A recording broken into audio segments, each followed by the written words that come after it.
170 million Americans that are on Social Security. And for the most part, people have a tendency to think that Social Security is just pensions, but it's not. It's not only pensions, it's also takes care of spouses, dependents, widows, and also disability. In fact, provides more disability coverage for veterans than the VA. So it is the genius of Franklin Delano Roosevelt that came up with a safety net for entrepreneurialism and capitalism to protect citizens by allowing them to invest. This is not, as Mr. Musk calls it, an entitlement. This is a benefit that people have paid for.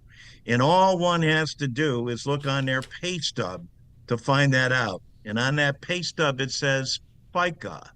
That stands for Federal Insurance Contribution. Whose? Yours.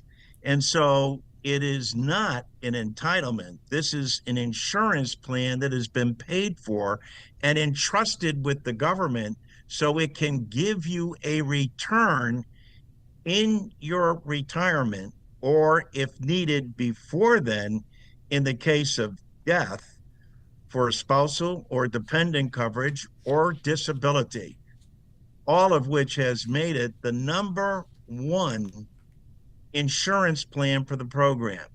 And by that, I mean this: it's the number one anti-poverty program for the elderly of this nation, and the number one anti-poverty program for children of this country.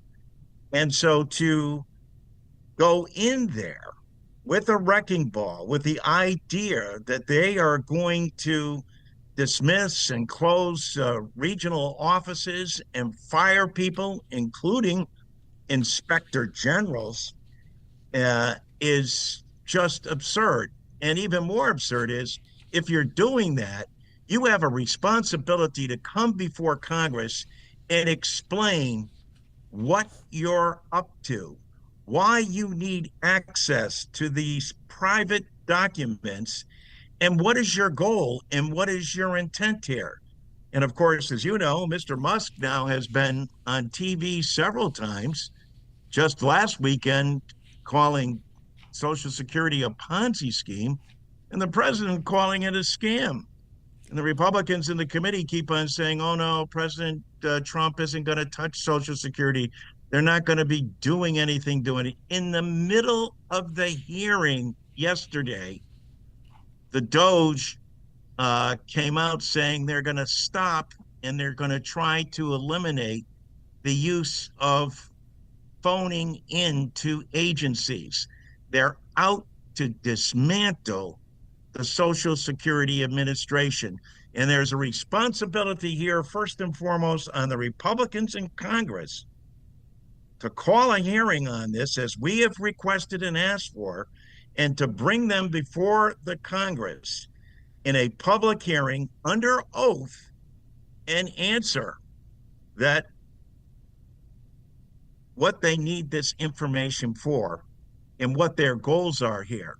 And if, as our colleagues claim, they're not there to privatize it, well, then let's put them under oath and have them swear to it, because that's not what they've said on TV.